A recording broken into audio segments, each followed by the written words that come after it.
If you haven't already, go listen to last week's episode, the first half of the two-part interview we had with Scout and Frodo, or as the God world may like to call them, Barney and Sandy Mann. Today we wrap up that chat and speak to Scout about his inspiration for writing Journeys North, Frodo's coexistence with Parkinson's disease and how she refuses to let it keep her down, and what advice they both hope to pass on to other hikers out there, which of course includes you. I'm one of your hosts, Yeti Legs, and you're listening to the Yeti Walks in a Base Camp Talking Through Hiking podcast, a show for hikers, backpackers, thru hikers, tree huggers, and anyone else who just loves to walk outside. We're a hiking podcast with a goal to make the outdoors more accessible for all of you by telling stories, sharing information, and having folks on that offer advice, gear, and peace of mind. We also like to talk about environmental topics and what's happening on our planet. Knowledge is power, and as lovers of the great outdoors, we want all of us to feel a bit more empowered. A huge thanks to Symbiosis Gear and Bowl and Kettle for sponsoring this episode. Listen through the episode to win a free Huckleberry fan pack / hip pocket from Symbiosis Gear. All right, let's hit the trail.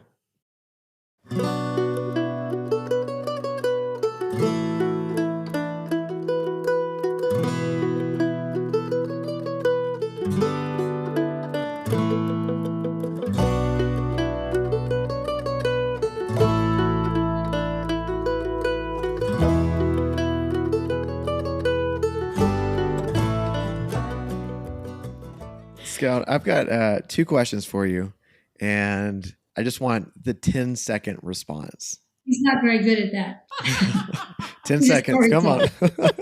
I'm very intrigued by this. As close to 10 as you can. What is the 10-second synopsis of your book, Journeys North? Journeys North will take you out there as if you were there. You will feel for a moment what it's like to sit in a pit toilet outhouse. It is blowing snot outside. You are wearing every stitch of clothing you're out there. You have miles still to hike. You have a little stove with a little hot water on it. And you're sitting there and you're feeling happy.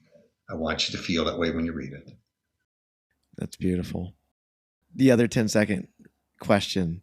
What does Journeys North mean to you? It means my publisher chose a good title. It is a really good title, yeah. It is. Now, the original title was The Thru Hike. And then the next, there were a number of working ones going through.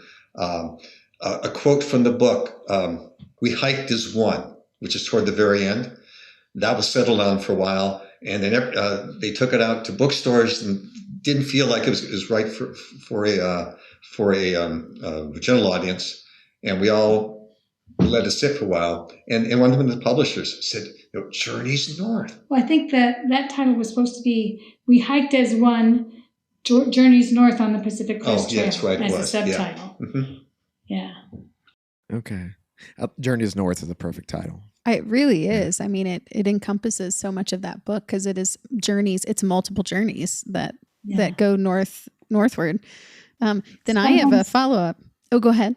I was going to say, sometimes Scout says it's like Wild meets the Breakfast Club, because it's not just about us. It's about these other hikers as well who shared their backstories with us. It is. I mean, you did a really great job of weaving the stories of all these other hikers together, but still maintaining that common thread in the main theme of your book.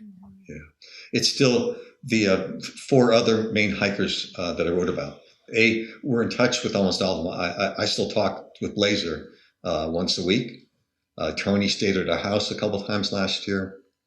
It still amazed me to this day that they trusted me with their stories, their backstories. For some of them, the baggage they carried to the trail was more difficult than anything they did on the trail. And to trust me, allow to tell them stories, also said to me, myself, I have to be brave and I have to have the same level of being vulnerable as they were willing to. And as Frodo would say, a little bit different, because she got a little bit dragged into that. Kicking and screaming. He didn't ask me if he could tell some of our stories. She goes into her hairdresser. No, my dental hygienist. Yes, right. And my dental hygienist said, I know all kinds of things about you now, because she had read the book. Well, the flip side of this is I've kept a little drawing that the phrase on it was, An author's wife, and it should be spouse, but an author's wife becomes immortal. Wait, so Frodo, did you not know until it got published some of these stories that came out? Like, you're reading it, or you knew before? I was his first editor. Okay. Frodo was my first reader. So every author has a reader that silently sits on their shoulder while they're writing along, and that's in their head watching things. And mine's Frodo. She would be the first one to edit and read. Yeah, you have to realize that his book started out like this big and had to be whittled down to something that was a little more readable. Very true. Yeah. Well, you both did a great job on it, for sure. Do you have, I know you got something, I see it. No, not the only, but the thing that sticks out most to me that I remember from your book is you were staying at a Trail Angels house, and I think they had lodging outside for you.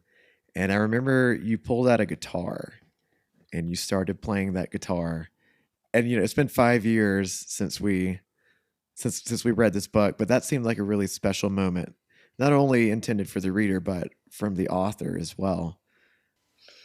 And for the other people involved.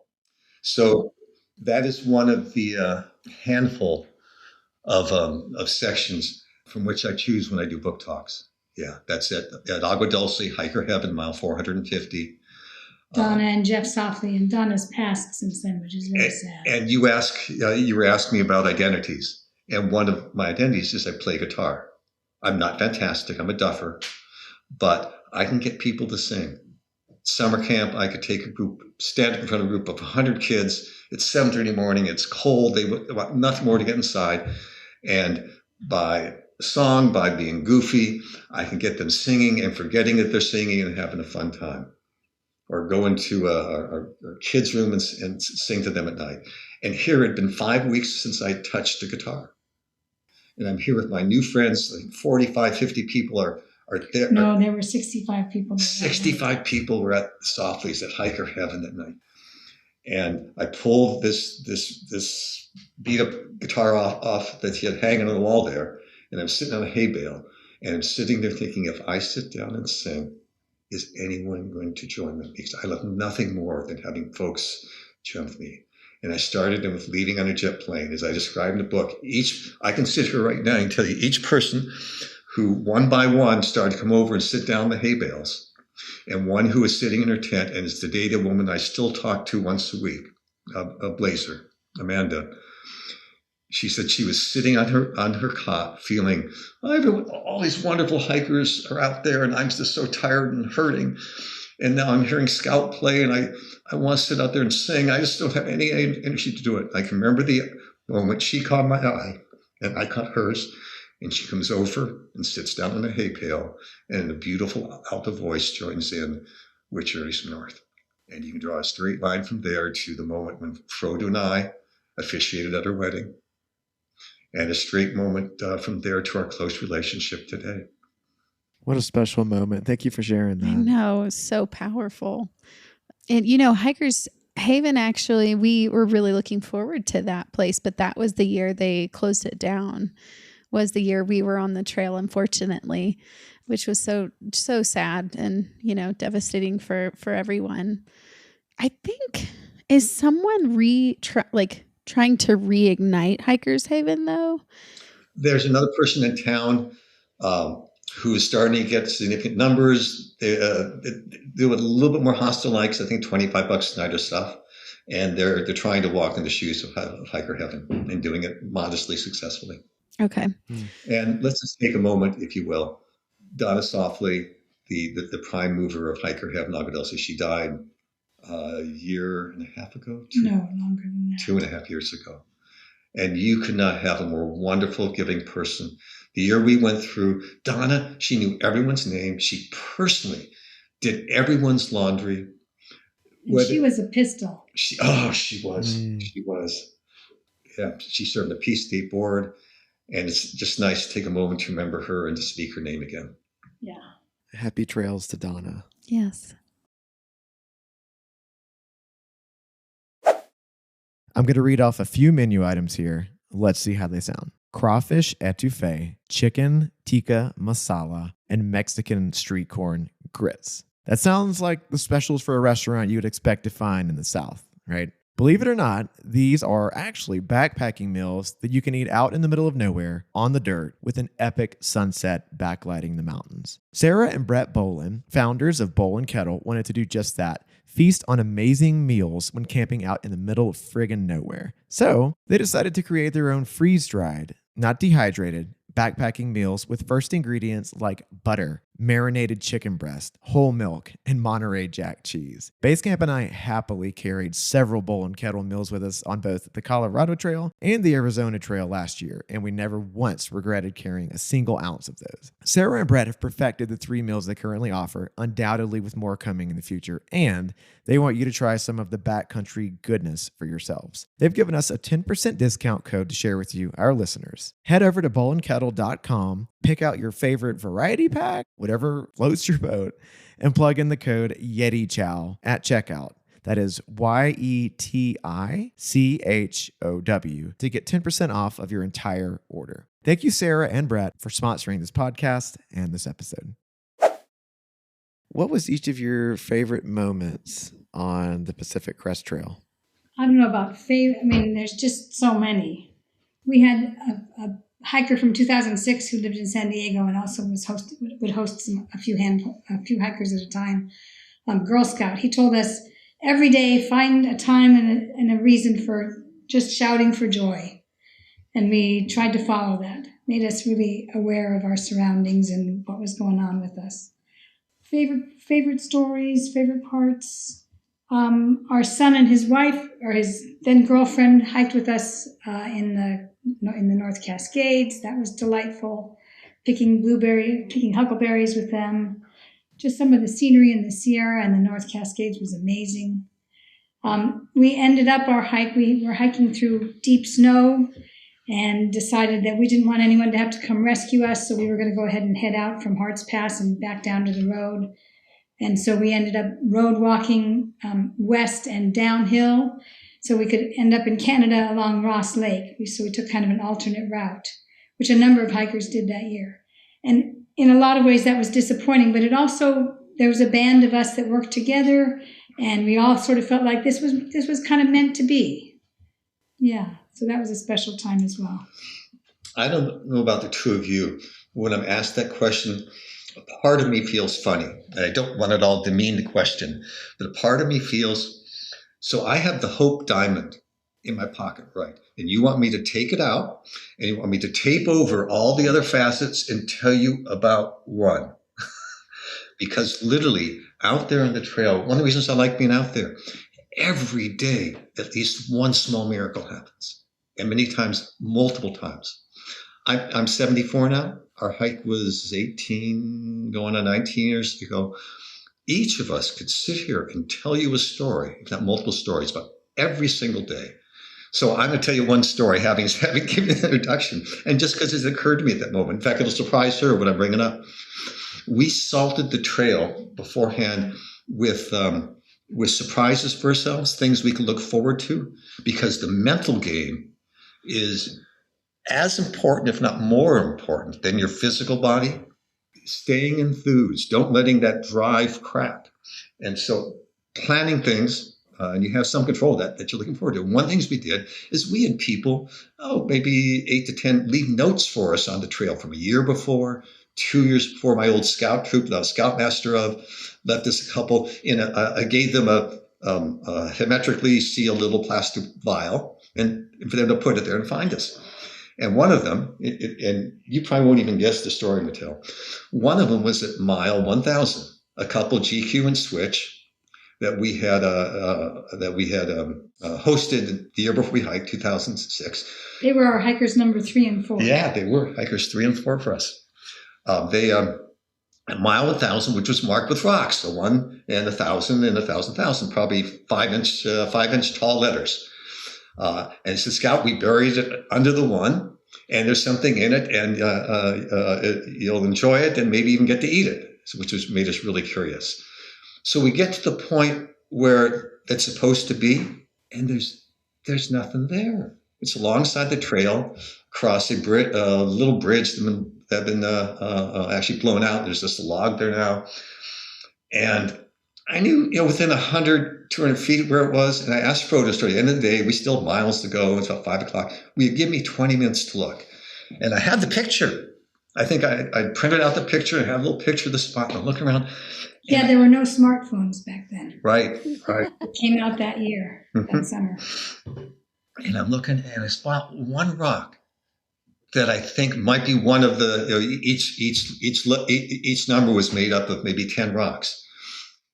And I go and I start digging under a couple of these rocks, and I find our vial, and I take, and in its little message that says, "Hello, Scout and Frodo, use the enclosed $10 to get yourself milkshakes at the next town. Oh. We're having a great time. I hope you're having a great time. GQ and switch." But I took the time to reconstruct and carefully and embed them well, the stones. And it was so much fun afterward. I'd see people posting a line. I'm at the 1,000-mile mark, and I'd think to myself, I put it back together, and I'm a little piece of the joy they're having. And that lasted at least the next couple of years. So that's one real special moment to me. That is really, what a great idea to have people leave you notes. I wonder if we saw the same exact 1,000-mile mark that you never know. Had a part in making. That's so cool. It is. So whenever we were exchanging back and forth via email, Scout, you mentioned that Frodo had actually been diagnosed with Parkinson's disease for quite a while now, and you wrote an article about that. So I was wondering if you would, both of you, if you would just unpack what it's been like for you, this process, and how that has, maybe or maybe not affected your day-to-day and your love for hiking. So I was diagnosed in 2015, right after Scout finished the Continental Divide Trail. I didn't know what all the potential symptoms were at the time, and if I had known, I would have realized, a couple of years earlier, maybe this is because I have Parkinson's. My mother had Parkinson's. They don't know what causes it. It's probably a combination of genetics and environmental exposures and things. So I had found that my arm was getting rigid. I would be kind of clenching my left arm while I was hiking with him when I was on the CDT for sections. That was the main thing. And then right afterward, I started developing a tremor. So I was diagnosed in 2015. It was a little devastating just because I had seen my mom's progression, and she had a fairly serious case of it. She fell a lot. And I don't want to fall. So anyway, I just try to do what I can. A lot of it is just good luck. I exercise. One of the tricks is you want to exercise and do things that engage your mind at the same time as your body. So you not just want to go out and hike. You want to also do things that challenge you. So there's a rock steady boxing class that I got involved with in San Diego, and now the gym that has the boxing class here is less than a mile away, so I walk there. Try and go 2 to 3 times a week.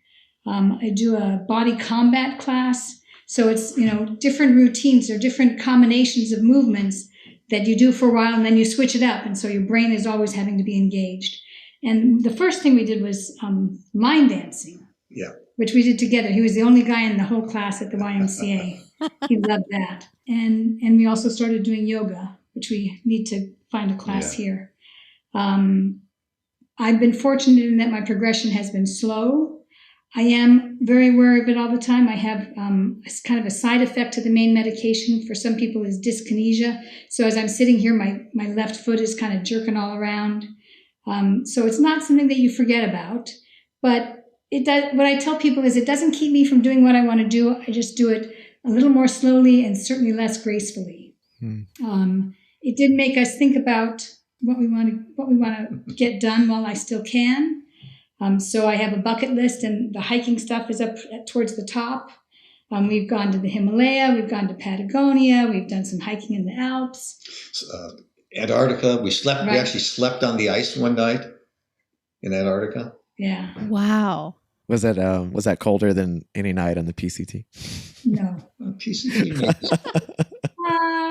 maybe not. No. I don't know. It was actually kind of, they were complaining that it was sort of a warm summer there. And it wasn't much below freezing, I don't think. No. It was actually not as, it was fun to think about, it was fun to talk about, but actually doing it, I didn't get a whole lot of sleep that night.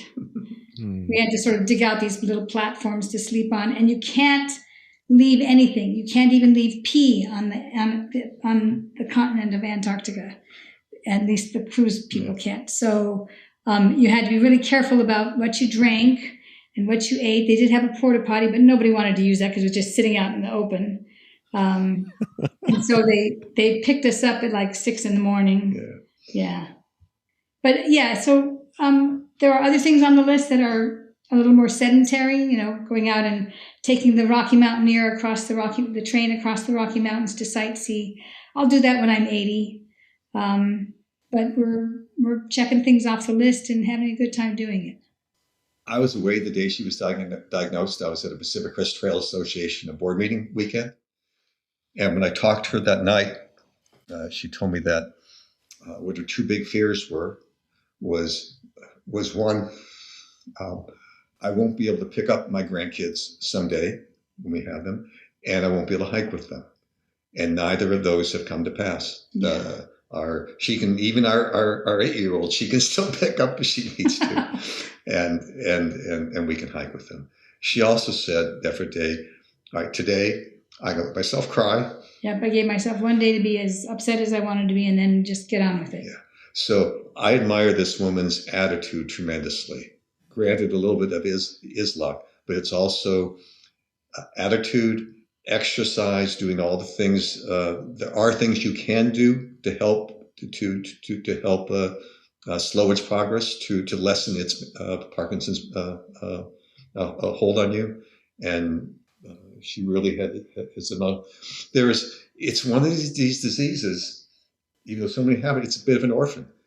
Almost everyone's, when they're diagnosed, is a crappy experience. They told, oh, you have Parkinson's, it won't kill you, and here, make an appointment for 6 months, and maybe we'll send you off to some medicine, which is so different than say cancer. Not that anyone wants cancer, but generally speaking, cancer, this whole team starts to assemble around you, and there's all sorts of alternatives and methods, and there's just there is very little, especially of that psychological support out there. So, Sandy formed her own support group about 3 years ago or so. By Zoom. It's now doubled, tripled in size, and people are so grateful to spend every 2 months or so, spend time together.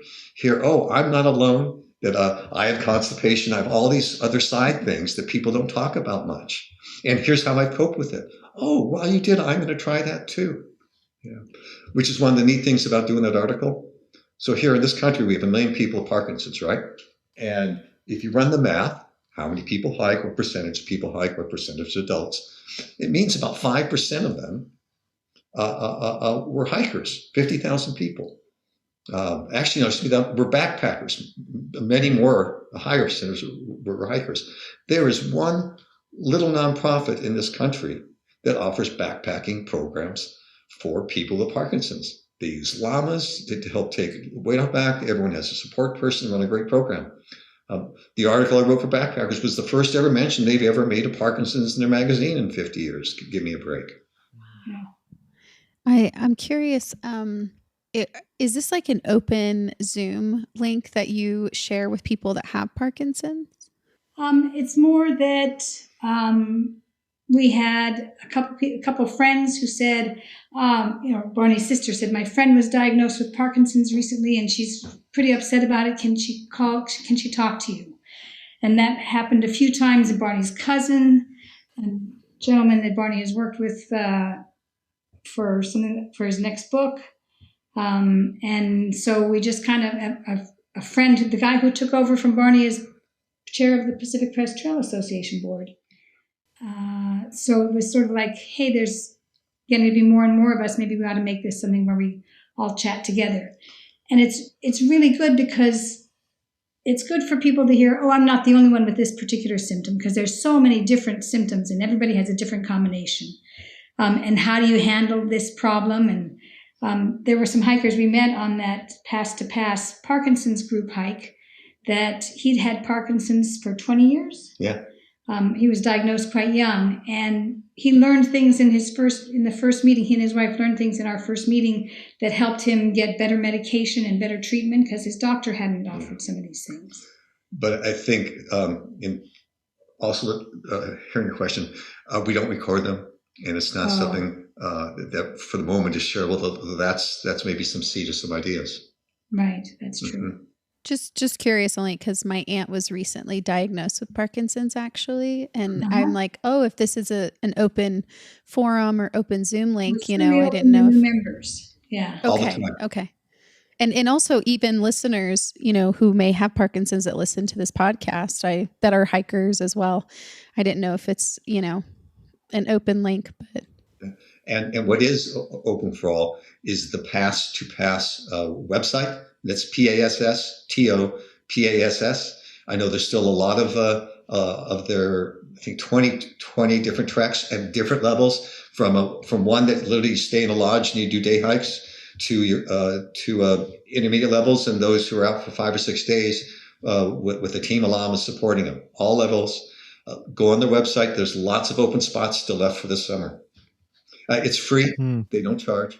Wow. Okay. And it's Pass to Pass. We can also put it in our show links in the as show well. Notes, yeah, show notes. So people can click the link to the website. That's great. Boobies. It feels odd recording this without Basecamp, but I feel confident talking about boobs without her, especially because of the need for more backpacking equipment that accommodates bodies with a bit more curve. Sarah at Berkeley, founder of Symbiosis Gear, also saw that need and decided to do what she could to fill the niche. So she whipped out a pen, paper, and a sewing machine to create the Aspen backpack. When Basecamp and I hiked the Colorado Trail last year, she took the Aspen pack with her and was a huge fan of the S-curve straps and how they were far less restricting on her body than a typical J-shaped strap, intended for more slender and, dare I say, masculine body types. The pack also has a 3-way adjustable strap and weighs around 1 pound and 9 ounces. Hike over to symbiosisgear.com and use the code YETI15 to get 15% off of the Aspen pack. That will save you almost $50, folks. Right now, Symbiosis Gear is also giving away a free ultralight Huckleberry hip belt pocket /fanny pack. You might be wondering, how do I win? Well, all you have to do is be the first to tag us at Yeti Walks into Basecamp and 2 of your friends on your favorite Symbiosis Gear's Instagram post, and the Huckleberry pack is yours. Thanks, Sarah and Symbiosis Gear, for being so darn awesome and supporting folks, especially women, who get outside. Oh, actually, let me say another thing since you were asking about like Parkinson's and its effect on my hiking. We did a Alta Via 1 in the Dolomites in 2024. And that was a tough trail. There were parts where, they just have some really big steps sometimes, and I'm a short person. So there were times where I said, okay, Barney, you got to push my butt so I can get up here. And times where I had to get down on my butt so I could get down off of this big step. And it was just like relentless uphill and relentless downhill, and they don't use switchbacks. So I did find that tougher than I probably would have had I not had Parkinson's. I also now use 2 trekking poles all the time. And when we did the PCT, we rarely used trekking poles. Because we grew up without them, yeah. We learned to backpack without trekking poles. So I do find myself now when I'm looking at hut-to-hut hikes in the Alps, I don't want to go for the strenuous ones. I want to go for the ones that are a little more moderate. Gotcha. Boy, they really do make staircases for giants, don't they? Even in the Sierra, some of the staircases were massive. She could barely even get across them. I have short legs. Think about people hiking with their kids, and what do? They toss them up to the next level. Exactly. Thank you so much for sharing your journey on that. It's very inspiring, honestly, just the way that you have carried yourself forward, and you've considered this an adventure as well. And just, I just want to say thank you for being, someone that people can look at and go, oh, if she did it, I can do this too. And so, yeah, thank you. And did I hear you say Barney's next book? Yeah, I thought I heard that too. Yeah. Yeah. What is this book? Are you allowed to talk about it? Right, I have tons of balls in the air right now, which is the norm. And I had that during Journeys North too. Very briefly, I did a 5,000 word piece for Backpacker Magazine in 2020 about a guy. Just the story of finding him was amazing. we all know black letter law or black letter fact that the first through hiker, 1948, was Earl Schaffer, right? On the AT. On the AT, but the first through hiker in this country. I found the guy who in 1924 hiked from Mexico to Canada along the Rocky Mountain Divide.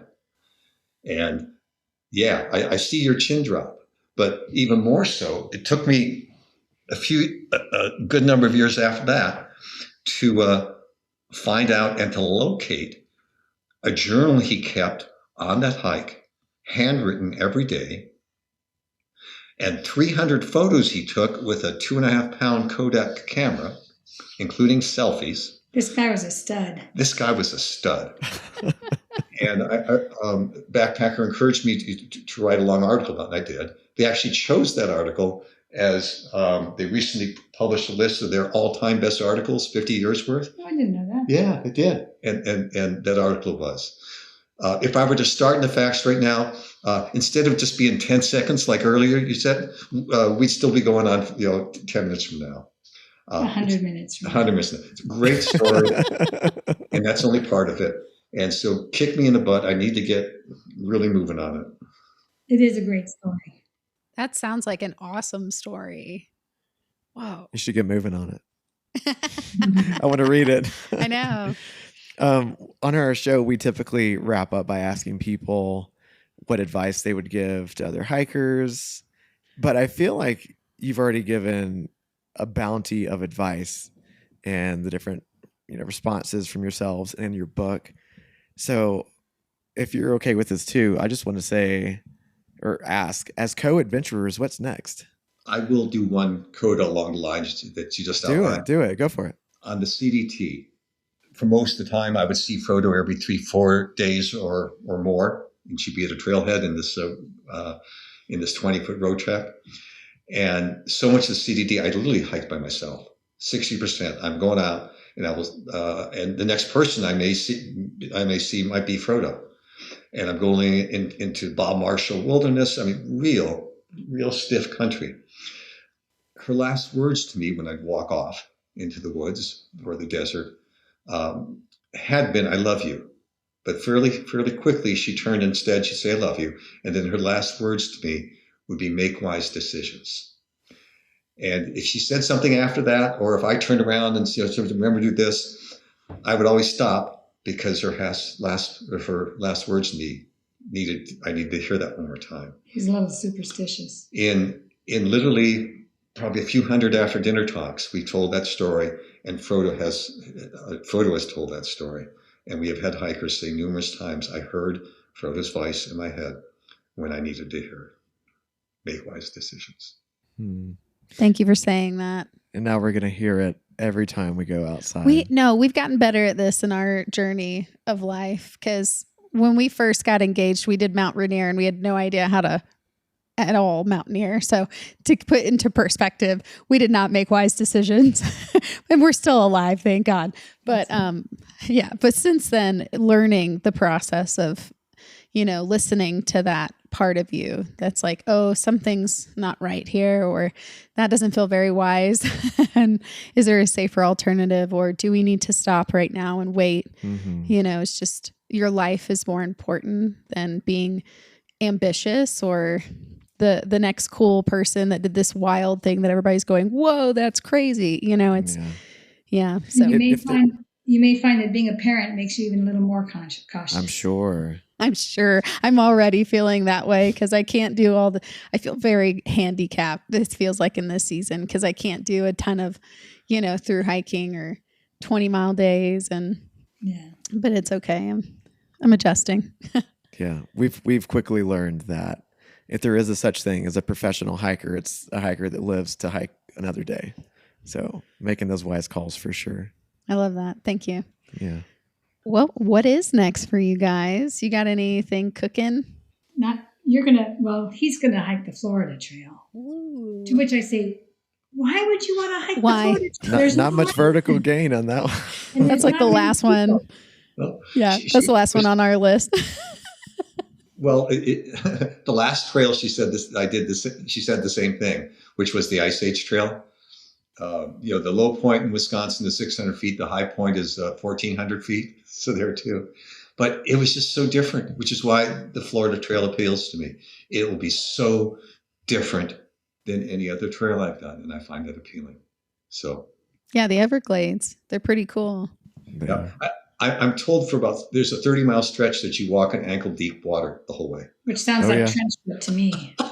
Oh, it sounds like don't walk around with chicken in your backpack, or a gator's gonna get you. Right.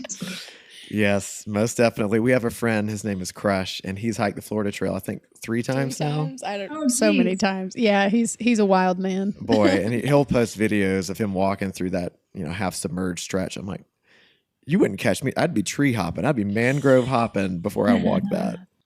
But the next for the two of us, this summer, we're going. There's a total eclipse that's far north, like Iceland, Greenland. And Frodo's managed to get us a cabin on a boat up there, and a small ship up there, and we'll be up there for 10 days or so. And then we're going to do some hiking in Tasmania the next winter. Early next year. Tasmania wasn't on any of our lists. No, but we have some friends who said, "Hey, we're going to do this AMC hike in Tasmania. You want to join us?" So. And as we get older, we find relationships are so important. We all know that on the trail, but also. What really lasts, what's really important in your life are your important people, your peeps.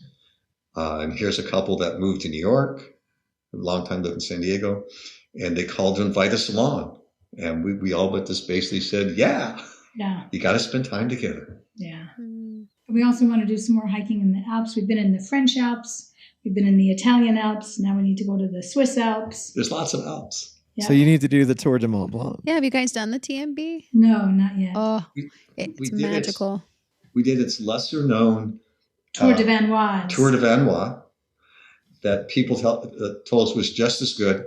And we only saw 4 other Americans on the 100 miles, 90 miles? Something like that. Something like that. We're out there. Oh. Yeah. But hut-to-hut hiking is pretty sweet. You don't have to carry a sleeping bag or a stove or a tent. Someone else cooks for you? Yep. That's bougie. You come in, you buy a bottle of wine for $15. You have a nice dinner.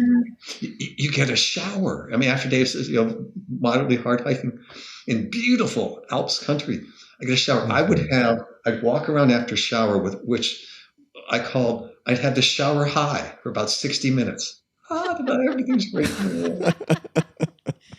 Yeah, we did the TMB at the end of October. Yeah, so they're off season. It was their off season. So it was right off the PCT. We just jumped a plane, went to Paris, went to Chamonix. We used our flight miles and did it. And because someone told us there was no snow yet in the Alps. And that's what we were kind of waiting for. And it was a local from Chamonix. Wesley had put out a post on Facebook to a Chamonix group or TMB group, and everybody just trashed him. It was like, you can't do it now. It's out of season. And this one guy, he messages us personally and he goes, listen, I live in Chamonix. I saw that you just did the PCT. There is no snow in the Alps yet. You can do this. You'll be fine. So we jumped a plane. And sorry? The huts were still open? No, so we had to wild camp. So illegal wild camping, yeah. Well, yeah, I know. So some of the huts do have a winter refuge. Yes. Area. So they'll have a certain area still unlocked, or one of the huts was just completely opened. Yeah. So in France. So on the AMC huts in New Hampshire, these 7 of them are around Mount Washington. One of them, Lake of the Clouds, just off of Mount Washington, has the dungeon underneath it. These are really, they call them huts. These are really nice lodges. You pay $150 a night for them if you want to. And it was my goal to sleep in the dungeon. I got to pay $10 for the privilege, and it really feels like a dungeon. And that's what they leave open in the wintertime. And they leave it open during the wintertime. Oh. But even if they don't, even if the lodge is open, you pass through, make sure you stay in the dungeon. That would freak me out. I'm claustrophobic and I don't like dungeons. So I'd probably be like, can we go outside and just cowboy camp? The bunks that they have in there is they're 3 layers tall, and maybe it's the next layer of bunk is just You can't sit up, in other words. No, you can't sit up. You bang your head pretty easy too. So it's probably not for you, Marie. It's funny you say that. When we Yeah. were on the T&B, there was one hut that had a dungeon. I was just thinking and it that. did have a window, but you go in there and there's like 2 really squeaky mattresses on a frame, a mirror of all things, and a bottle of unopened German liquor. That's all that's in there. And we felt more comfortable pitching right outside of the refuge. But it was just so beautiful, Like, Yeah. I mean, you're right in the middle of fall, winter. I mean, the colors are gorgeous. Yeah. And I was like, let's just watch the sunset outside. Nice. Yeah. Well, we hope that everyone listening enjoyed our conversation, our 2-part conversation with Scout and Frodo as much as we did. Again, they've kind of been like our mentors without actually knowing it, and our inspiration for through hiking before we ever got into the hobby. And it's really been such a delight to peek a little bit more into their life, the hikes that they've done, the journeys, and the hardships that they've gone through, and how that's not only strengthened their relationship, but their love for the outdoors and the through hiking community. So just wanted to wrap real quick with a huge resounding thank you to Anders with The Fire Once Lost. They provide our intro and outro music that's called Appalachian Trail. And if you liked our interview with Scout and Frodo, or if you have someone else that you want to hear on our podcast, you can let us know at yetiwalksintobasecamp@gmail.com. We'd love to hear from you. Any suggestions, feedback, or even complaints, let us know. Whether you're out there hiking the CDT with Frodo, pacing you / supporting you along the way, or you're prepping for your own trek and you're doing a shakedown hike at your local trail, or even just walking your dog around your neighborhood. It doesn't really matter, because at the end of the day, we're all just walking outside.